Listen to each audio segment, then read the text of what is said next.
che toro mi tole mi kudo le wenu ene asan ko le sogbe bo mi na le kendo mi na le vronkani nu iwale ho emi ko do wa ile mi na gbe kan do kanu bale na mo je me deji bale tinu me pere do gbana me hwanwu mi ko kendo gege wa isomo do tajio nu ro jije be do gbana me hwan me tin we wo di emi na do tin kaka je home mi kendo delewu jo mi ka do before do egbede wo eni okere konje mi na de amo mi ale dren kan denu pere din ba le ti me pere gona bo ma uso agbaza yo me le so dan ro bene fi egbe ha me no ro dagbo ngon ma do gbede do aja lono ma u do po geti ye we unyin ngon ma do gbede ha ngon no hoglo do ha gbangba je no do de tegbe un be ninu abitun do gbeto ero kanji bo gbero to fie bitun do meji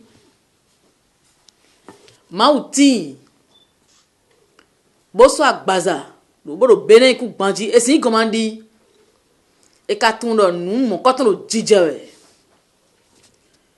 bo me tun leje tan won me tun leje bodo na me e vemona do eta sunde ndesan lido yele ye jen ta fome bo jegudo komale me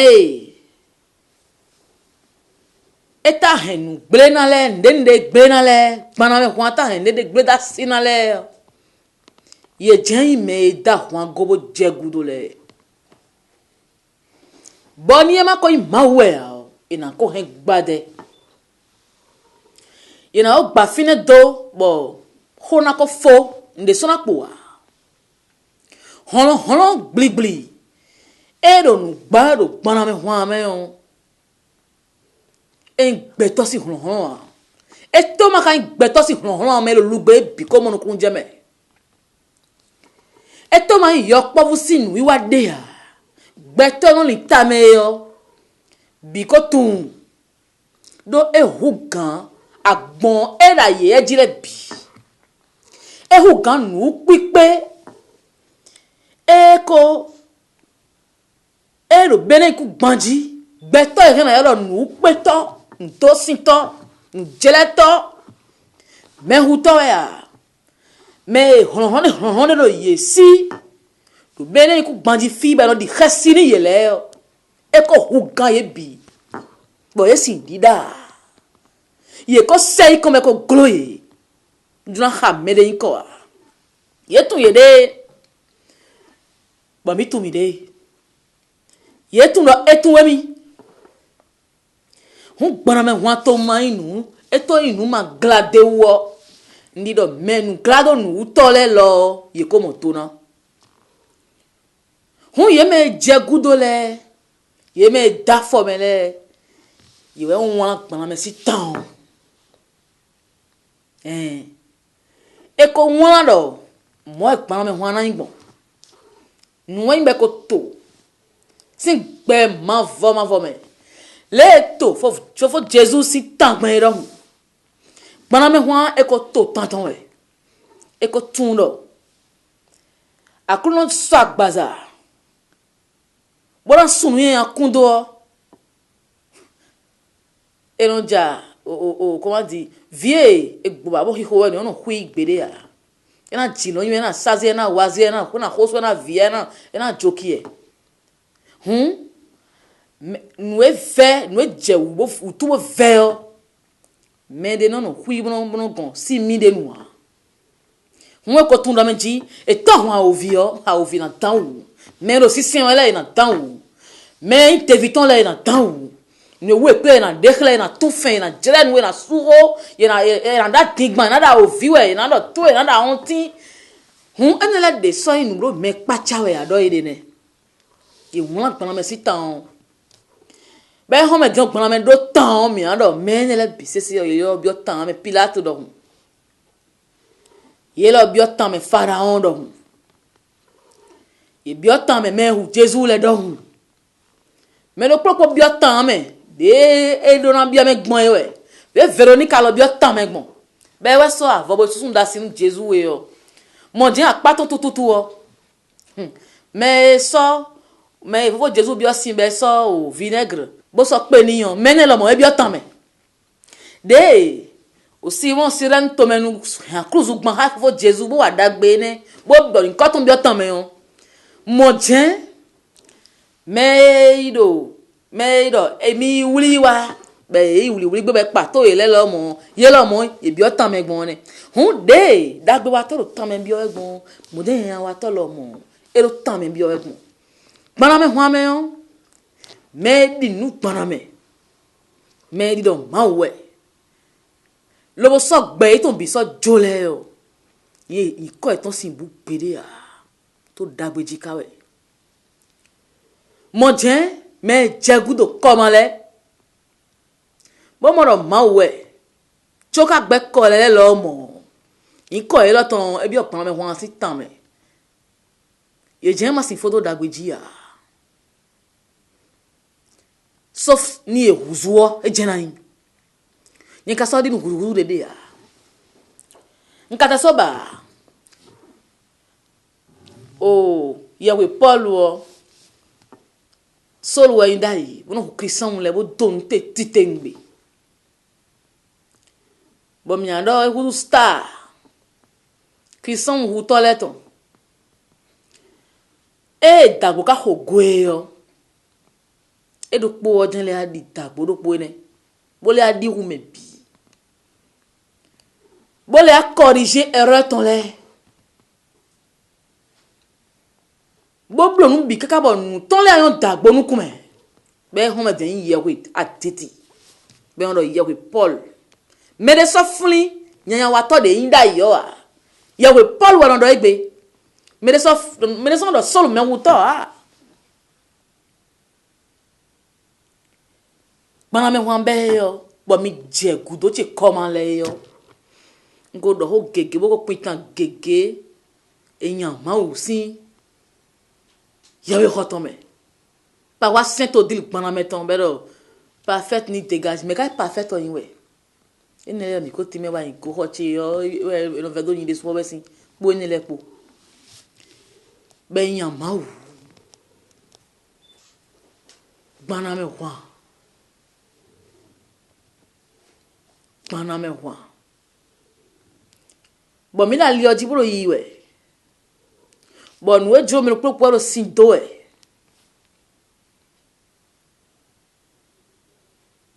yeme di nu dagbo yeme yene snon tia bo imo mi bo tun mi bo dile o e saya gbe meton le bini e do ya ni kaka bonu yena si ku leko ganu do e ma leko si gudo chia zena si pe mewa azena si mon ngbodua e leko si dagbo gudo ena ya upa azeto melanduto azondato bodonu meto akunano no mi ka won e wa ndo meji ntia me de ntia me we mama me hwan be bo mi je ndo si khami ji yo mi leko yi toro mi to emi ayin tagbu pa ma tagbo vi po gamen no ro de tin yo leko yi gudo bo yi ba se de mama me ton le nwen ko do wa ile ndo ka bo ya vi bo savo do wenu po solu blo hu mo to huzu yawe palu egbe wenu po ba mina huzu mi ya u profiter bo huzu tijo mai moi wende na ro trota wa ovina jomi do inde suna jomi do meto mina yin mina ku fata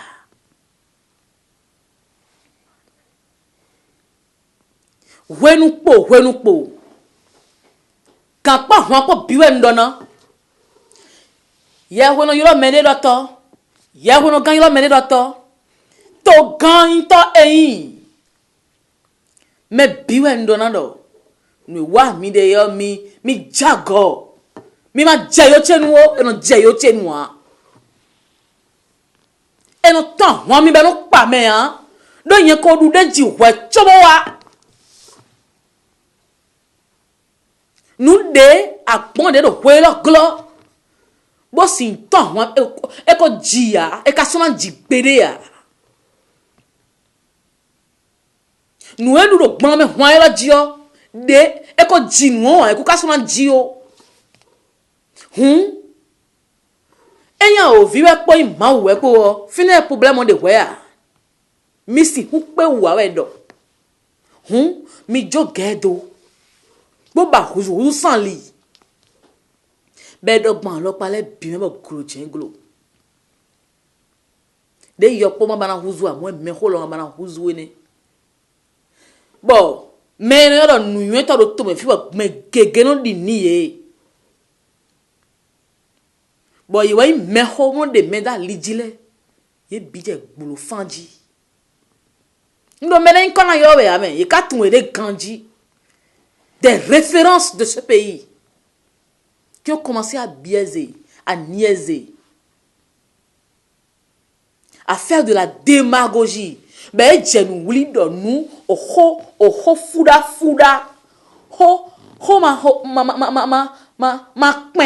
ma do pin de, to diji. Wenwe, to gwa bi karon di nou, blo wato enele, yeme mana li de ji. Boko no togun be da mi yin nu yen to won no togun bi on di ni ye yo ye do gbon fi o togun won na gbon fi o jin wesin ye do gbon di si o togun na ze gbon di si ye do gbon mi o togun na ze gbon mi o ma tun do meji ali bunu mi wa ye de mi pon mi de su mi pon bo me lo pe wa do mi do mejele me le wayon bona du togan to me fi mi swe o to na hunukun to na huzu to na diole o azana bi kon le ba mon le do mene ku so yon o yere so o comment dire nendo you know yo marchandise do nous esa wa ide o yere so tun wa akpan e lo tani ye be jajra ye lo su tun wa e ka tun kweton wa bokun sanu mi de bo mi no ho be no san e kon le don mi no we sanu mi onu ku so le yon o e bla wache des gens qui vous vendent du vent et qui se font passer pour des sages, des savants. Il y en a même qui se font appeler roi ou bien Melchior ou je ne sais pas trop. Maintenant, il y a des tomes fido ou à cause de Melchior. Et quoi là, il y a vraiment mais tu mènes les pique men travail do. Nous un travail do bossing de toble ou de poda liji yero fine tegba dicho de to de nde huzu bere ya ye jemi konseton na be do menion do monjanoti e do menion do hun lamu egbo bo lamu no gbigbo adin ka ti bi akutu nu kija bo to le ka huzu nu kija hun gbe mi tun huzu nu kija ne moi bado ndidi san linu o me nele ngale do khonu mi dele me mi lo do nu konto a hosu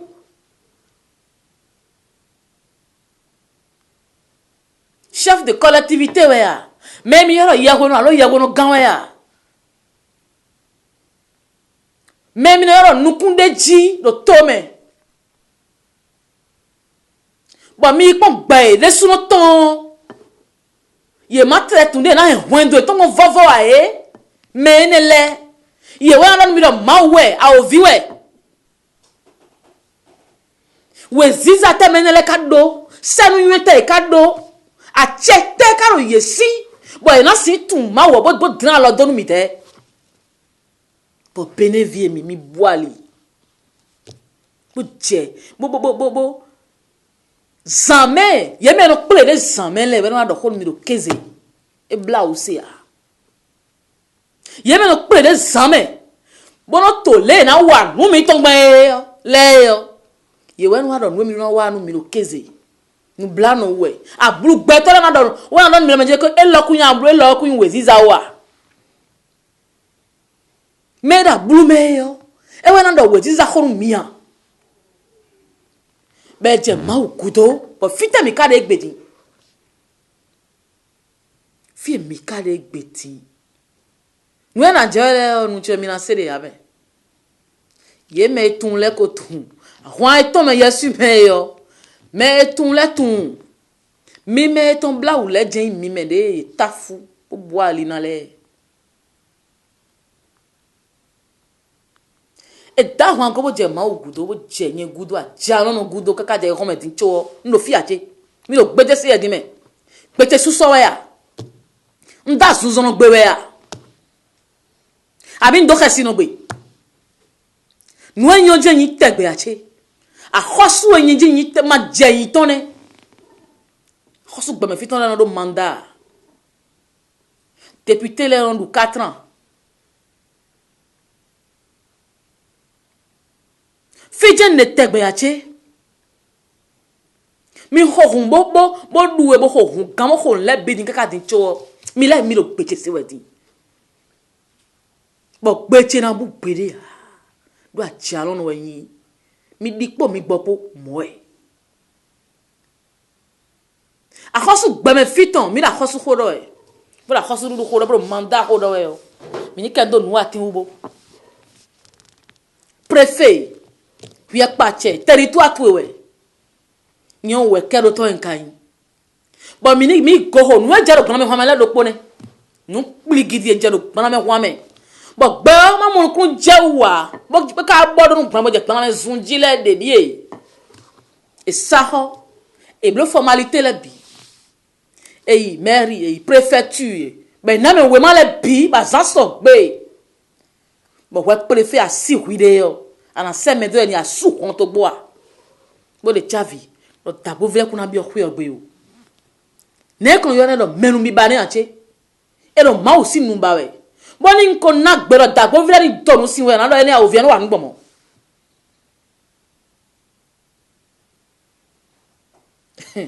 enka yi suru diyan lo préfet de so de egbedian préfet hon su do meto fi a de tin me aka su hondo de wi de ba su hondo ache do me asu hondo bo dole biero jukoko egbedi me asu hondo bo dole yesi gberi ese we ade do dagbo vila bi sese sin gbewe yin dagbo si gbe ma wi eton gbe ido eton ewe yin me asu hondo bo singidi kan na gbewe gbeto million mo pon ina gblendo benefit be na ko debuwa wadu jonu economy ma usuru l'un à la colère cho bana meje mi no mo violence na bana meje mi no mo kufifona bana meje mi no mo wele bi sese na bana meje wele bi mi douane aussi de 2014 cho mi kenwa ma we mi na ra ovi ma kenne ni a ovi we zan ni o mi o de a ovi no wa kwa na ko tun to cho a ovi kai suru bo pon wi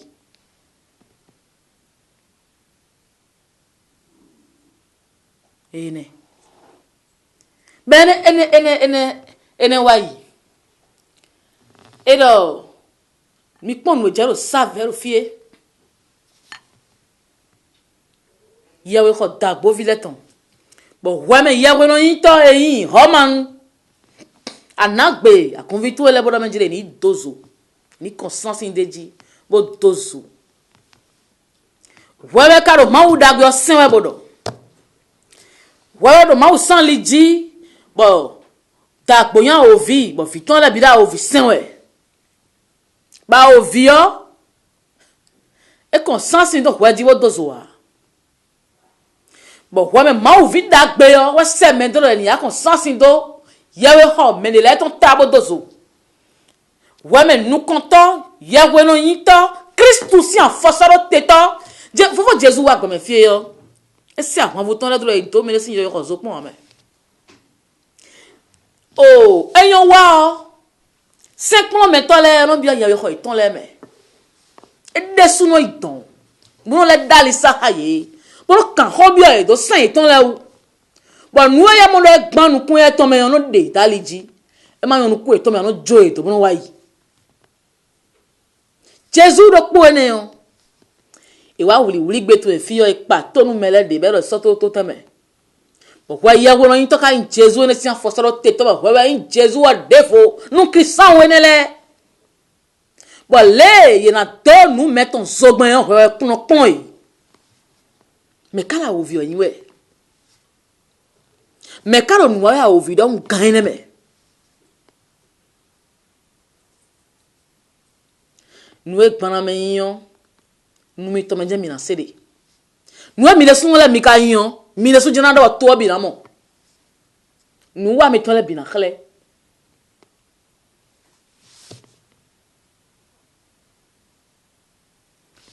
ma ou de temps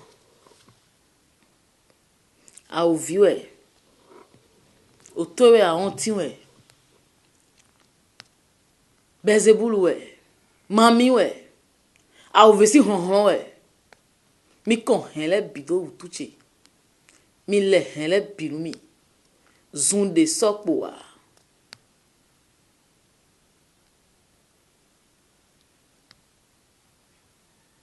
bonka be ho din do meji opo ina pon nu kun chime da ye je ko ji ko kaso na jiwe o mo en lo si yo po pe video mo do mo ne nko ran mi tagboro ku taru en ka en en go ho nu la do we o nka no hamu o anika jebo e ma wa vi pe video bo nu lido e bo wele dan ya kete bo vodu no daho pika ho de ple lo to me fi da gbo me mi ma sinda mi ku se o ne ta ho me ku gbandi we jede bo be inu kan wan ho bon ton bon de je to bi no se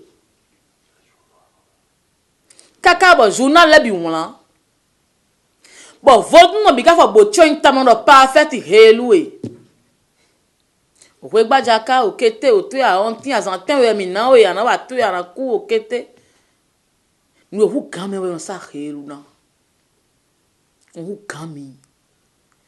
gami bo kaka je ye we no gudo ton de dawu na do plan me hwa me on gami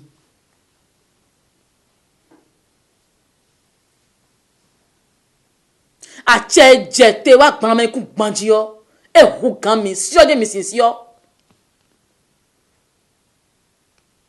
e hu gami bo ti o mi ton le bi we lo nu konche vodu mi ton ne kumono le bi we ni on sun glegbe nu enumi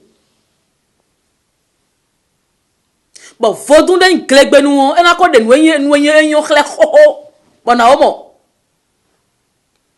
vodu ne da chera ye e jio ndo na ko mo nu waton mo vodu ne de bu sin jedre ya ani ka dije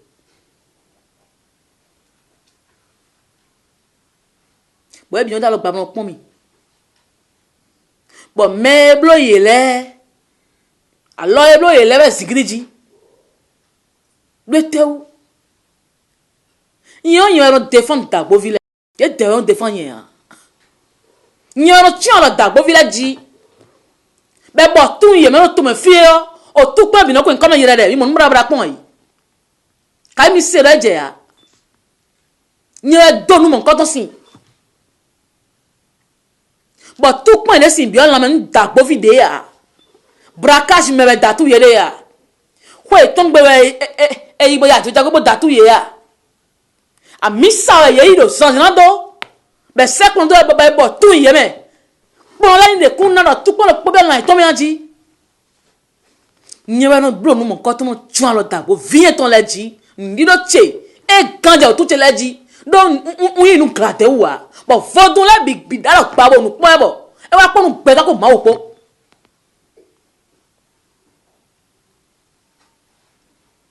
E wa po nous beta ko ma opo. Bela menji ni no doso vodon di no fio vodon. Nye ma si no kwit no mele doso di mo fio yen. Ni vodon dan no kwit be doso vodon di mo fio vodon hun. Vodon no kwet no usi. Be te se mi de. Ntese mi de. Ntaba no mi ganje. Bo kladi ba bro. Bro a jano liawe. Beze bro si ye mi no do kokpe mi ton leme. Kanflan. Do kanflan mi on do to me fi. Bon do eyin fodun le bon na nko ejo mi le yo. O ye ne yo. Mi atun no yes si wa no yo yin do. Nwero yesu me le bi san hosu. Niwe do yesu me yo. Yesu me de yi me voa. Honu de yero wela klo. Nu masi via no there. Ye de si wrachi kokpe de me. Ba che na de to. A che na nye je honto e yo. A che ne hamiya. Ben yabo jodo la yon si ena sauza fina. Beze bulu yi ko mi no khomla au vie mi no khomla di. Ben na mi ba mi no dosi na we yo. Lochi e bloy. Bo gbegbe na juro mi la maje ma phone ka na fo he. E hun da mi de di we.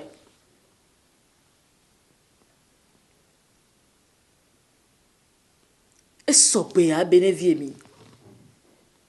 E so pe ya. Nou e fod non le wa. Bo be bo chointa me a culpa yin yodo. Pa feti helu kiti ne me a culpa yin yodo. Be do ho me bina lawyer do me we. Journalist na nu la do. Me bina hodo ma we. Nyome no to bina nyome do. Be no do fo mo ado me jide ko ba mi de. E be so mi do mo do e. E na mi kwa pa de mi guso ado mo de. Même il a fait mauto. Politicien pourri, corrompu. Mais, nous coulis de waro tolé, taje we ko no khasi di wele mi ka fait mauto. Nye po mi po ata di mi ka de. Nte mi ka pedo, nte kan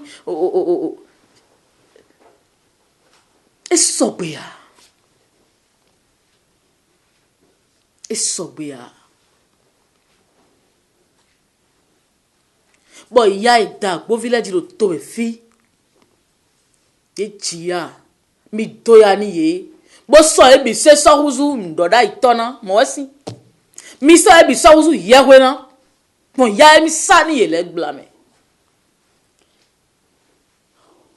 te ye kade ta bo village bo ko lo yo chenwe yo bitno yi no na cheton mi tumo mi mona nemi doya ni ye ganji yo ina leko eni ogbona me wan ena lo tofue nwe mi ka won e we yin do meji a che no sen ma po sundi depo yin we na dagbo vile yo ye yin o gbeto we atonde mi no ho prelo évangélique si xomiton le sa bono sobu bezebulu si mono luye bono tonu kuni yebo kudo ipo nu kon ipo no glo yebo mo so mo ali bono mo so si ton si mi ta govela imo a chulo koko wa de cho mawo ton di ekuje mawo ton di wa ekuje do a che ton lo yeji a che ron Jean d'Arc ji bero nando hode vo kaka chobo ikua boy gbebe dozo Achewa lu pweni we dabo village. E rien na kodo e yon yi gbe bona gbe donc ko son asema wo. Ba moten no gbe si. Acheri we ro jiton. Achero pweni no dabo village. Ache no yewere esi tan mi on se. Bo ye jiya ka bo kan fanu chowo dagbo jijan ikudo le. E mayin àwọn limbo emi no wa bon lu. Ye me kwin atan de be no khosuaro ko ho vide le me on. E mayin bo ene le e so lu yewele na bo ikudo ma utamene. Tu le koko jan ere. Ni won bi a chewe. Nous pipe mauton les dagba so ene les jiu so ene les jiu so ene et non le quoi mettons le bénéfice nous je le prendre homelene ben nous sec ponondo de enam le prière le salon mettons et ni gba medo beni nous ale mi demi senele dia mo mi na don misi mi ara mi kusede yo abi mi arabi esogbe mo kabi mo mi na do ache e je khabo sogbe mo nu gbo do bene vide le bini mo agbon sauf da ko vile mo mi na don mi ache yesin khaya we ya do ko eton be ya ye kasin to fu la bo ton no yin ni de to sin huntu won yesin rien do ye de wa boy fide ya da gbo bi do chapelet de combat boy achime bon mele voze TV abi lam wa zet onukun pani pede poni nukun tonji bon kanto dabara be commissariat bon commissaire menji une tête de chapelet de combat boy achime andi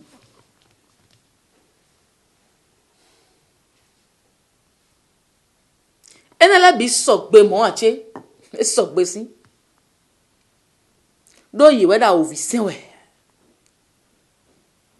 fodun no do hunje ton comme ze wele mi ba ho ene do mi tun no e kunu ba ho fodun o a oviwe a tan ovi pon fu de so akoto na jagodo hun we wa mi de mi dan mi tun ganji do ma wo ko me yon to sa gbazaru gbana me e wazuma mi do daka ni le ho e malenle ino he tesibi do ton tebe na le ton no kiwe me dokpo ipon dagbo mi ka sin do chapelet ton boton dagbo mi sin do fula ton boton e na to hun do ni e na je hwan deji trono le yo ye kon gba foda come bon se we po hun je iton le po mami sile menele mai ma usen ye lode ya nino mina le dagbo vile do a ovi sinto le haji yo won ovi sinto de so bénéfice de dagbo vile wa ne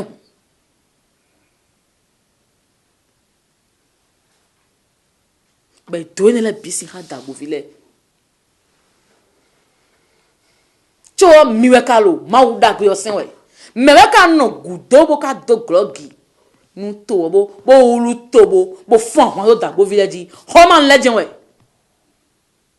Roman le mi jewe e we zombo no do no do na ndo kaka je soro meji na phone khami vous êtes fini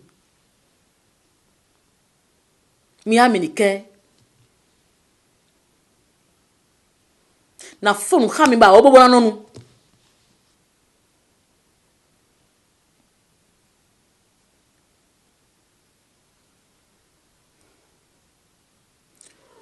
oh ero examen blanc ro to me fie de volene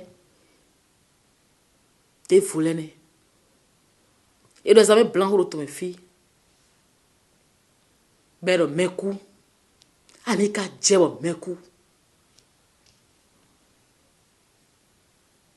nenu kan gbon mewe ka ba dona gbere ro mi me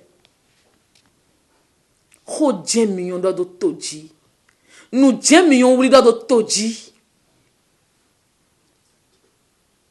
nous est tout d'abord même nous mi examen blanc mi no pono wetu mi besoin mi no compte pour rendre nous besoin atia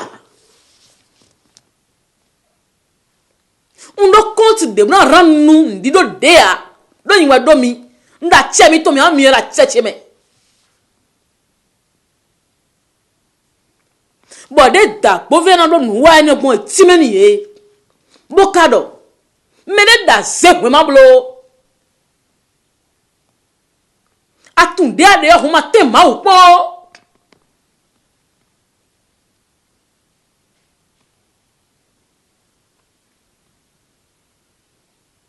mais kuti me do le o e do ensemble po nte po bougie po e wa itabe huye ensemble poison et de mer ensemble o po betom lion mo pon eta nous e kale bla o do ho me bo beni noir beto e mi ja hodo gbe yo mi ma only tame han mo no ba don nu an mi an ja godo ma wo bo so ke mi na ve wo mais ku di me do le o ensemble ele mo la pa iton yo ta vovo lo wa buzi yo ta vovo wa tu bo nkukuto ba ni ka huye et do ensemble huye bougie et tawe huye asphyxie o to ya honti le do menjele ni su hombo su nbi papa bo johon ko di me o nu huye one e di zia fo su nbi e do me jinu yin we pe yo eni bunto mo e do e bunto we pe meton ni ado kwotu egbe bo bu afodo we pen to we ro hot we sa o anaku we a mechele mi e blau me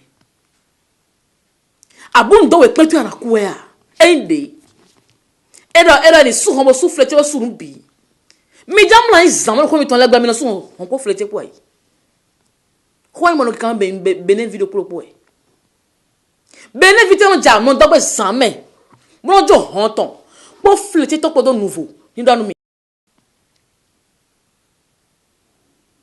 edo hon susu e su ko su flete yo e no kuo hun be no la bi na ku ache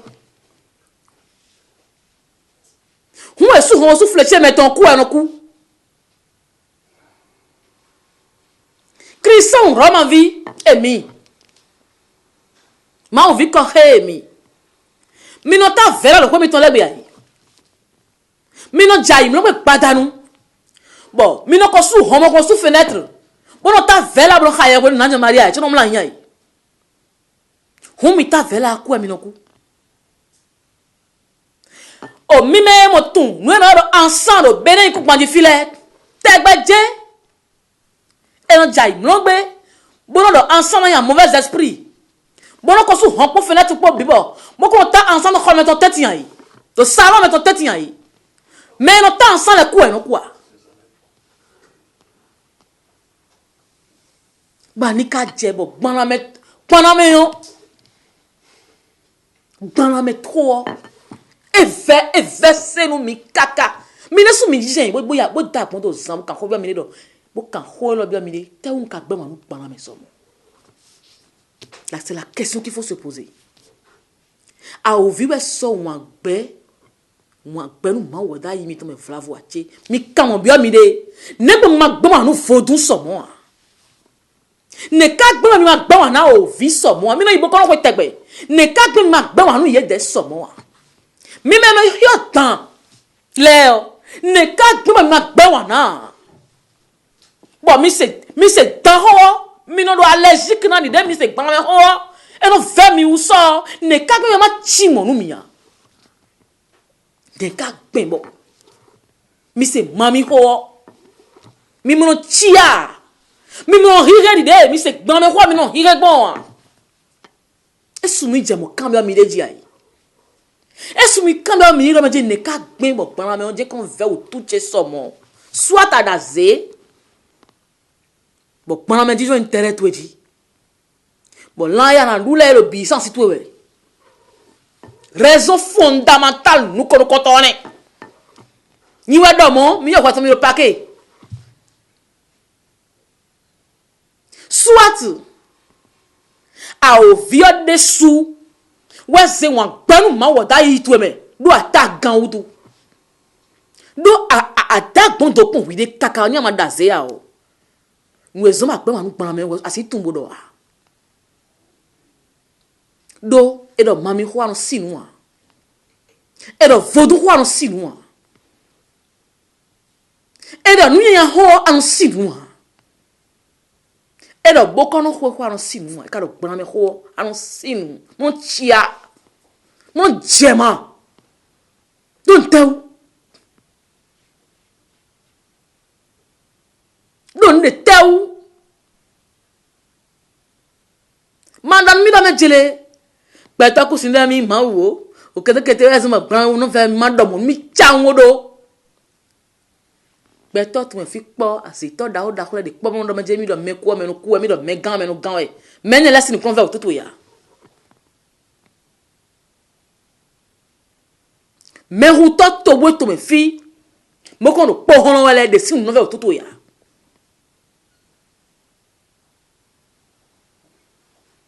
bete we gban me no ve otutu e somo reine viscérale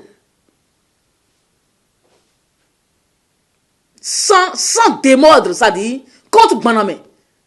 Pose-toi la question, pourquoi tu es autant Gbaname? Pourquoi? Pourquoi tu ne détestes pas, tu n'as pas autant de haine pour la sorcellerie, par exemple? Pourquoi tu n'as pas autant de haine en toi? Quand on parle de mamie, quand on parle des fétiches, quand on parle de tueurs, quand on parle de charlatans. Mais quand il s'agit de Gbaname, tu es allergique, tu deviens stérile. Pourquoi? Soit tu es sorcier, un sorcier impénitent qui ne se convertira jamais et qui se sent menacé par Gbaname, soit le diable a semé en toi la haine contre Dieu pour que tu ne puisses pas être sauvé.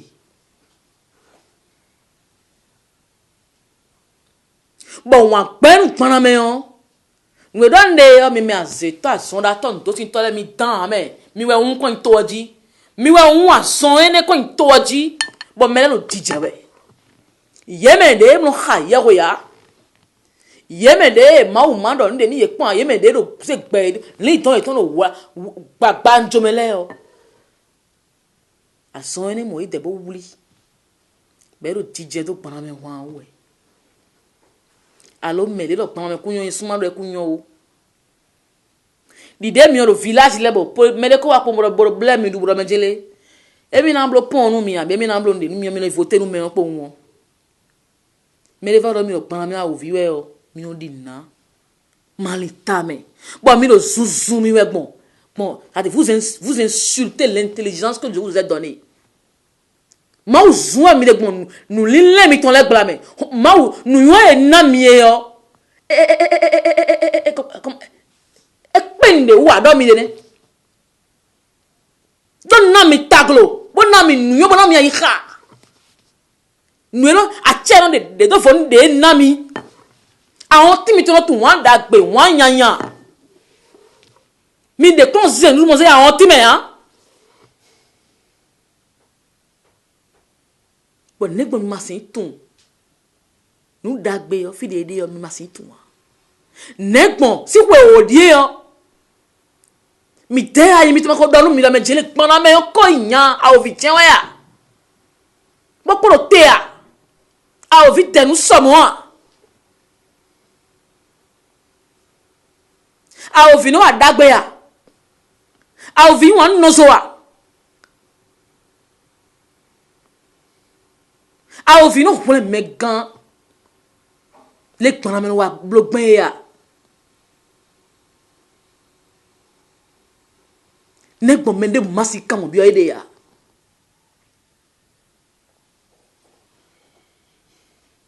Bene, oui mais ma wa ba chono. Ba lo lawyer do we o. To donu maintenant hu gan kota de le biton.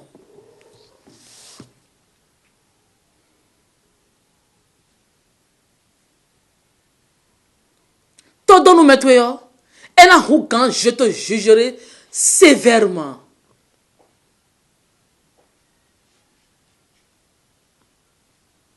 Et bade ouais yo. Et là, vewe tilili. Beta le corps est fini. Na ogon fini. Zanirando a konling bedi. Bota fo kpana me soji pon. Bon, nous, il faut Jésus donc, nous les bidjens à dire bien.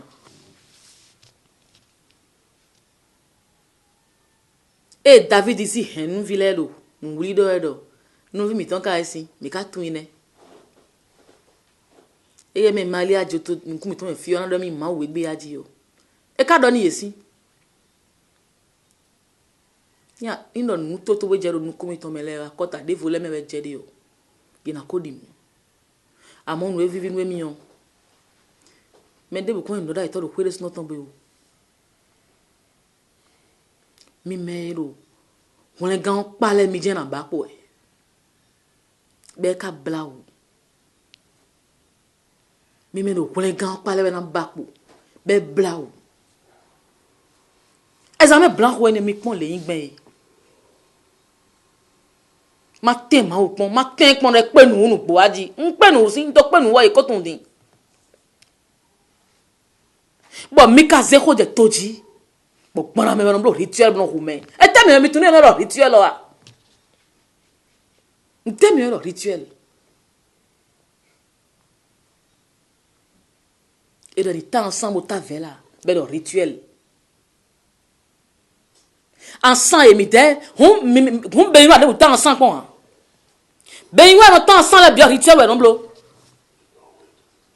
Ben yo no ta vela le bien rituel non blo non. Ba wele non blo rituel tous les jours non. Que terrier comme ikade.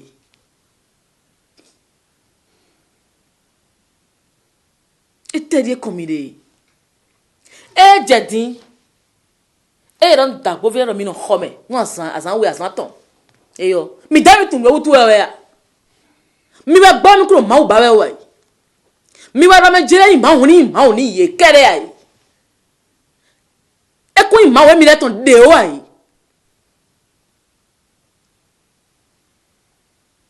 mai o taro te ba ko ira za we ya o taro si ko me do fi bon gbe visi. Bon mi de mi de be talk bewe ne mi kan blo ma sari eni ogbon ndo te fi ba pon ne mi kan do reverse eni ogbon when they na trop tard when they kan ho ai nu e wera da po vile ni no ho ma mi da mi tun we a ma we yin bo tun mi kai ma vo bon mi vedo abi mi vedo lo ai hundi da exomisi abi no kon jame to po mo mi no hobe ntemi kon ve na me do tam nu na jere le mi tunwa nu mi na fian we mali me tin le mi tunwa no ko je gbon me won me le mi na titen gbe pade na fo bon nu na jele mi na je kon nu na jele gbe na te do mema do na je bele vile na je nu na je le mi tun ya e jo mi hun mi do lawyer wu mom e o mami nu bi na mokori nu mi ma gbon fonu Egypt vile kon gbede ne mi gbon fonu ye pon nu bi na fanfun nu bi na mokori lawyer bo mi no di de ka bo kan no kan ho domi Ghana ho bo fafun Alisa mi na confie Alisa na da pon ije mi me yon do le mi drende nu mi yon do ma de mi yon do ma wo pon mi blo nu kun mi ton le do ba yon vire su ya ni na nu kun mi ton lo te bon mi na sin ya vi one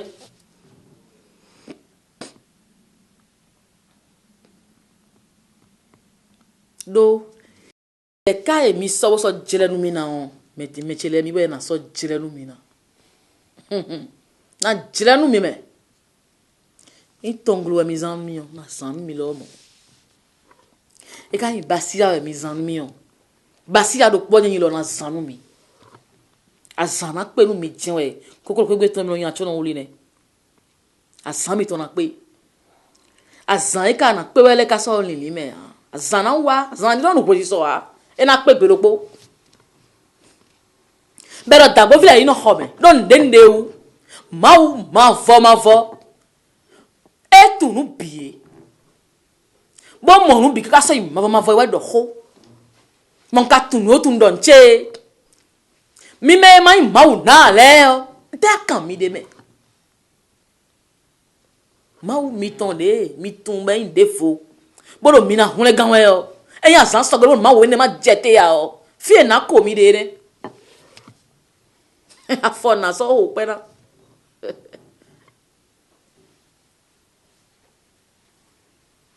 ikan bla o me bo alpha igba hondo tanu me tabo vile iru khoma iton bi igba hondo tani yi o to kho iton bizu ene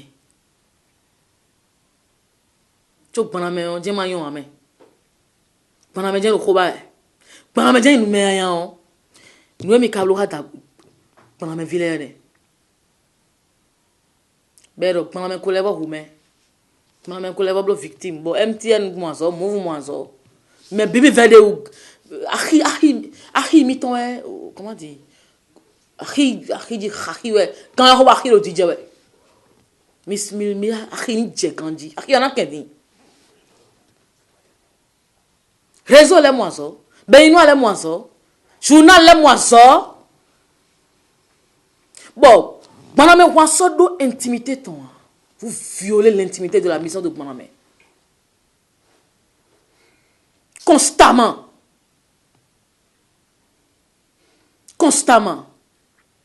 nous est quand baname juan bo kan baname dabo sin dabo vile baname vile o mi no lo violer ouais tout le temps et on so do toji nous ma kan mi abo yindi ye ton ouais kan mi no ma no zido toji mo lo ti chana ouais mo no kiko ouais mi ko no mo gbigba wo no le mi no blo mo no fodu no le mi non blo monu trono lea mi non blo monu mami sento lea mi non blo monu siseno lea ta bo village mi non blo mona be non don ba mi non mo di don ele agenda cha dogo che me wedi bi wonu mi wende e mi vedo do po gera donsion de mi na sugbon mo vivo vite que mi to la bi na sugmen 7e génération je dirais même 9e.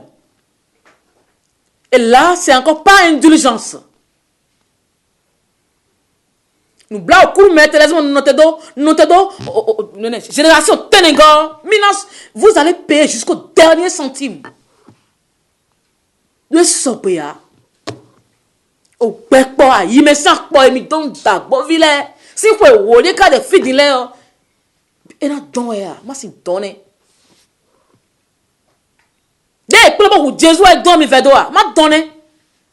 Nous Dieu dolé et soupe et banou de on. Ta caille de vivo vite clic baba bidji on et banou si. A quoi le do mawo et donc soudian ouais. Dieu ouais. A ouvert un bloc patak fait nous et non régler compte nous mettons nous finir à son repos. Le hier 4 sur table. Amon ma ho suru ho e mina wi suru o punition mi ton e na gon ya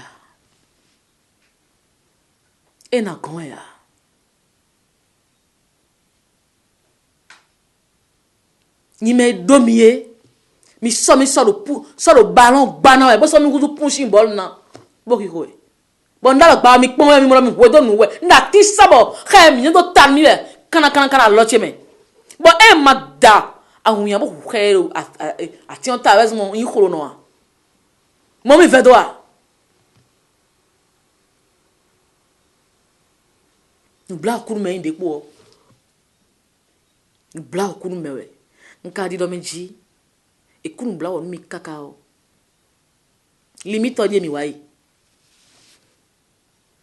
ma gonu bla o makunu Egypte vilaine pharaon ma gonu bla o makuni ne nous na bro na ena jago do gudo ba si hu gan mlo bi cholo e do ku je mi na ko lo eku ai e do hwan je mi na che cha hwan che ni mele mo do menjele dago jena dalo mi ubo ko mi ton dago jena fo ko mi ton ateton asiche ni on décider à mi so na décider bon mi nka ko mo ro mi ko décider yo mi o prendre décision mi ton do menjele dago ni fo kai mi o classer roman leton amo e bla o veru mi don wen so a loche o blo na yo mina pipe mi ke ka bona le zalo te bole ring plena e bla o veru mi tam ma blo mi bonu mi vode me gwan lo pa elo jine ma blo mi bonu mini huzu me na ton wa mi a ton mi tone blo beto yo beto ni mo ten pa susuru mi wezon bo so mi sugun wa ton leg blame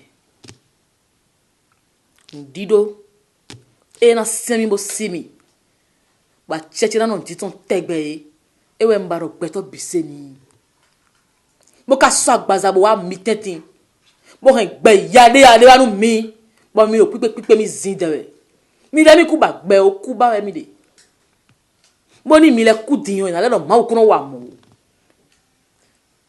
bon les nanos gbenu mi moyon et so de ya je vous ai apporté la vie en abondance et vous réclamez de moi la mort avec insistance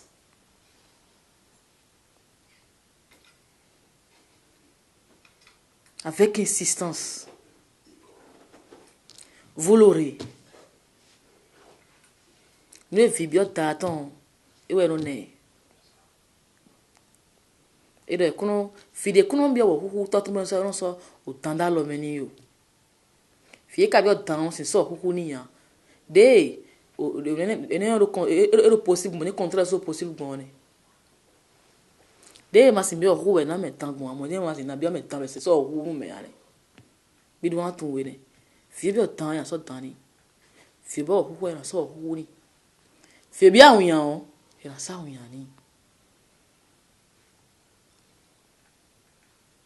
eso gbea nu e jaha mion e we do na mi be na yon gbe mi ton mi kara mi ku ba nu e jaha mion o nu e jaha mion wa ndo ma so agbaza bo ahun le mi gan do mi lo yodoto nu mi ton blau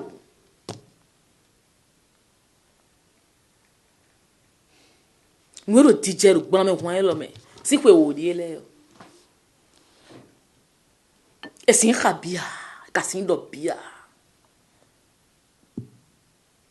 esin do bia e supo e fly bo gege yesu me hwan we ya me na dozi me aton pe kan tanu e we ya roini me do gbona me hwan ta me de on de le we ya nu ro DJ me le kere ni Roman we no don kai bukina boro ina million e mo pambo kondo eni France photo che jo Blani phone Hamile. Mi va donc prendre au Wessia. Une le bibe je reprendre moi l'homme. Mais dat tig match le togo do le asiola niveau d'asi oro. Asiola de la bisi pour na voix. Bon mais sin khaya bon asiola eni honsi couvent.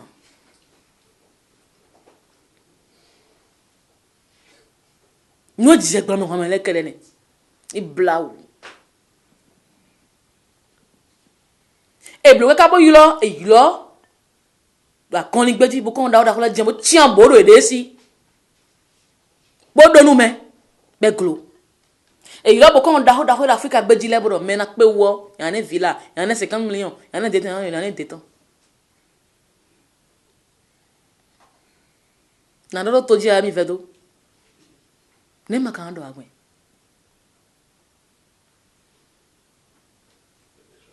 nous est dit Dieu le premier moment les kedene bon le temps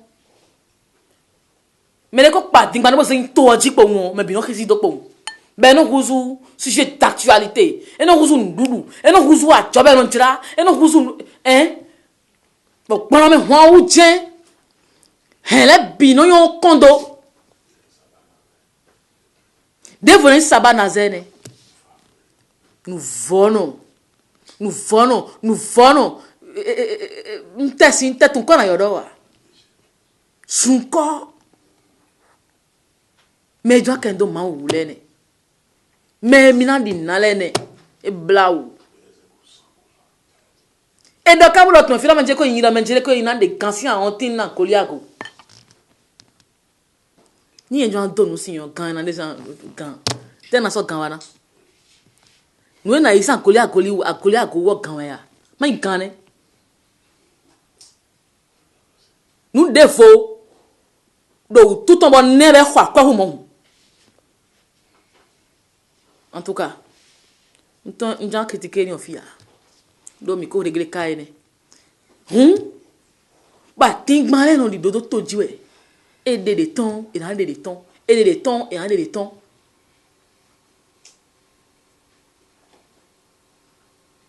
bon et mon kenu an e vous a cho e gban mon kenu gbede ya e vous a cho atigmando to gban menu a huzu e ba huzu mode e ba huzu peut-être ko na yodo wa e huzu tendance quoi hein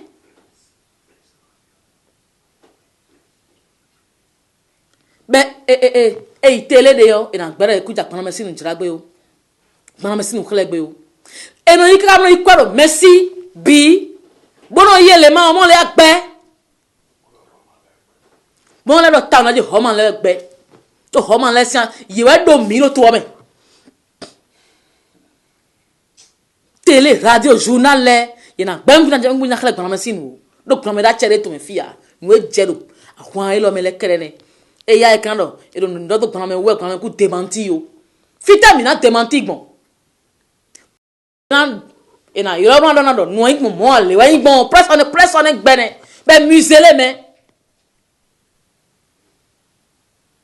press on gbe ne kan blogbon récépissé gban me tonton me fio ya ibo ni henwu bola mi kura zenu mi o be ka ero to jiro me je ko gban me ku enregistrer do ministère de o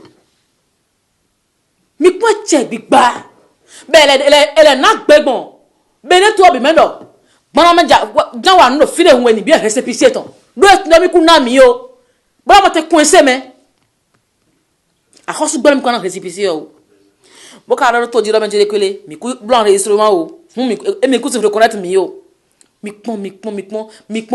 pon cupidité mesquinerie et ouais et là il file wen ni réclame récépissé même moi ma na autorisation o nous jero pour me wa mele krene e présidence to gan yo men ze téléphone ton yo men bola ni wa be iton be de me tourner en rondi bola mani era dégage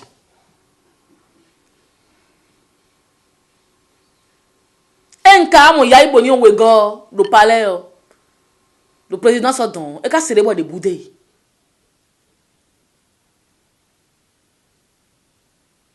et blau nous je nous gbogbo na me hu ale kedene nous gbota bo vile kedene yesin je fili na bo hwan yi o ina khoye bo na pa ido na tafu yi be no don do commissariat bi ay commissariat ko sin jowa ay tribunal ko sin jowa dagbovi ay dagbovi ama hula ku ide ya na mo azoto me fia do e do droit de ya aya zo bagbe yo ina lekonwe abi ayin dagbo vida zo de me na ina se apamele binwe amona ya zeto anamo azo alo franc-maçon me on ana gaji do gradeji aya zeto ana inu kona zo me amo ayin dagbo vi yo na do gudo e si la ya zo glenwe adache to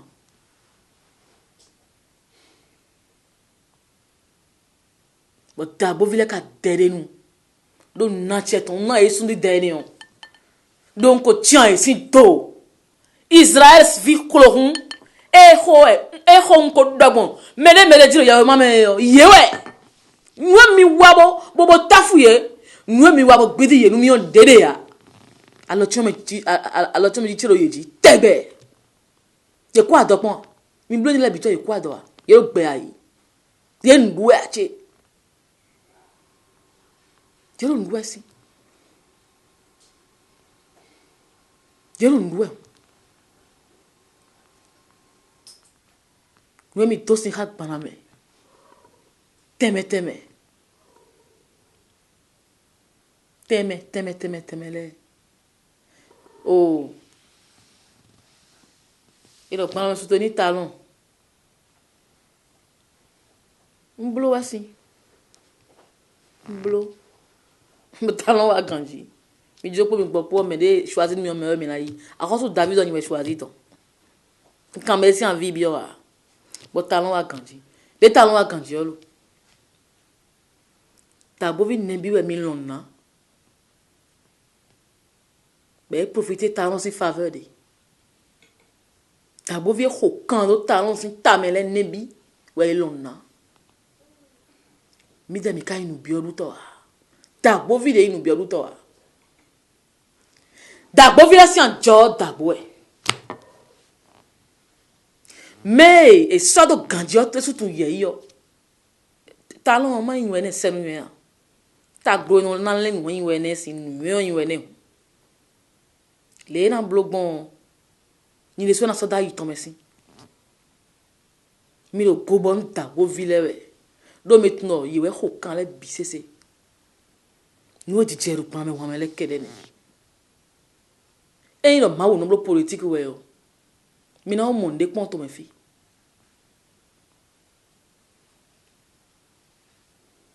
Tu vois, mi font ba ting malé monter de. Bo de sortir de jiwe au gâteau d'homme.